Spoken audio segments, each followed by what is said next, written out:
इंसान कुछ चाहता है, होता कुछ और है।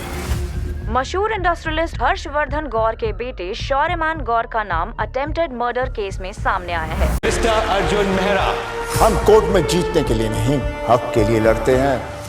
अगर आपको लगता है कि अदालत सिर्फ दलीलों की जगह है तो इन 5 फिल्मों को देखने के बाद आपकी राय पूरी तरह बदल जाएगी। जहां हर मोड़ पर एक नया राज खुलता है, सिस्टम खुद सवालों के घेरे में आ जाता है और न्याय की कीमत अपनी जान या उसूलों से चुकानी पड़ती है। आज हम बात करेंगे 5 ऐसी ही दमदार क्राइम और कोर्ट रूम थ्रिलर्स की जो आपकी सांसें थाम देगी। वीडियो को अंत तक जरूर देखें और चैनल को अभी सब्सक्राइब कर लीजिए। लिस्ट में पहली कहानी है कर्तव्य।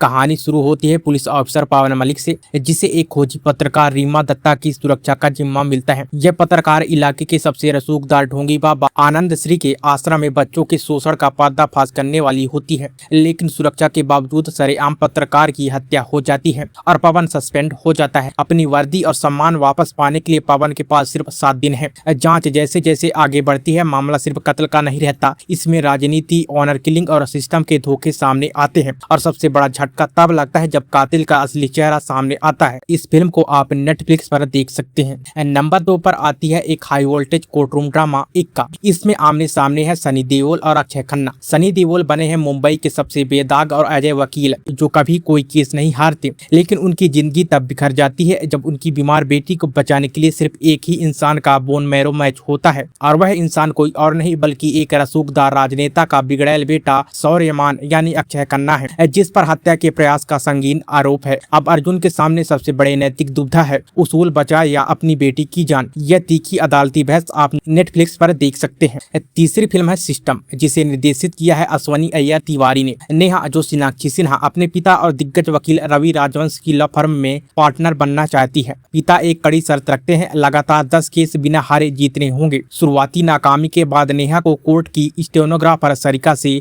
अंदरूनी जानकारियां और सीक्रेट सबूत मिलने लगते हैं, जिनकी मदद से वह लगातार 9 केस जीत जाती है। लेकिन 10वें केस में उसका सीधा मुकाबला अपने ही पिता से होता है और यही खुलता है एक खौफनाक साइकोलॉजिकल सच। नंबर 4 पर है अनुभव सिन्हा द्वारा निर्देशित और तापसी पन्नू स्टारर गंभीर लीगल ड्रामा फिल्म 80। यह कहानी है दिल्ली की स्कूल टीचर परिमा, जिसका बेरहमी से सामूहिक बलात्कार कर दिया जाता है और उसे रेलवे ट्रैक पर फेंक दिया जाता है। इस दर्दनाक हादसे के बाद उसका पति चट्टान की तरह उसके साथ खड़ा होता है और एक जुझारू वकील यानी तापसी पन्नू उनकी लड़ाई लड़ती है। लेकिन जब सिस्टम की सुस्ती और सबूतों की कमी के कारण आरोपी छूटने की कगार पर होती है, तभी कहानी में एंट्री होती है एक रहस्यमयी की छतरी किलर। क्या अदालत न्याय दिला पाएगी या फैसला सड़कों पर होगा? यह सस्पेंस आपको सीट से बांधे रखेगा। और 5वें नंबर पर है 2023 की मास्टरपीस फिल्म नेरू, जिसके डायरेक्टर है जीतू जोसेफ और लीड रोल में है सुपरस्टार मोहनलाल। कहानी है सारा नाम की एक दृष्टिबाधित मूर्तिकार की, जिसके साथ उसके ही घर में हैवानियत होती है। सारा देख नहीं सकती, लेकिन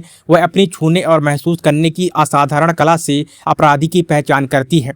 आरोपी एक अमीर घराने का लड़का है जो महंगे वकीलों की फौज उतार देता है। सारा का केस लड़ते हैं विजय मोहन, एक ऐसे वकील जो सालों से कोर्ट से दूर हैं और अपना आत्मविश्वास खो चुके हैं। अदालत में सारा की आंखों की रोशनी की कमी को झूठा साबित करने की कोशिश होती है, लेकिन जो क्लाइमेक्स सामने आता है वह आपके रोंगटे खड़े कर देगा। तो दोस्तों, ये थी वो 5 माइंड ब्लोइंग क्राइम और कोर्ट रूम थ्रिलर्स, जहां हर कहानी न्याय और सिस्टम के अलग पहलू को दिखाती है। इनमें से आपकी सबसे पसंदीदा कहानी कौन सी है और आप सबसे पहले किसे देखना पसंद करेंगे?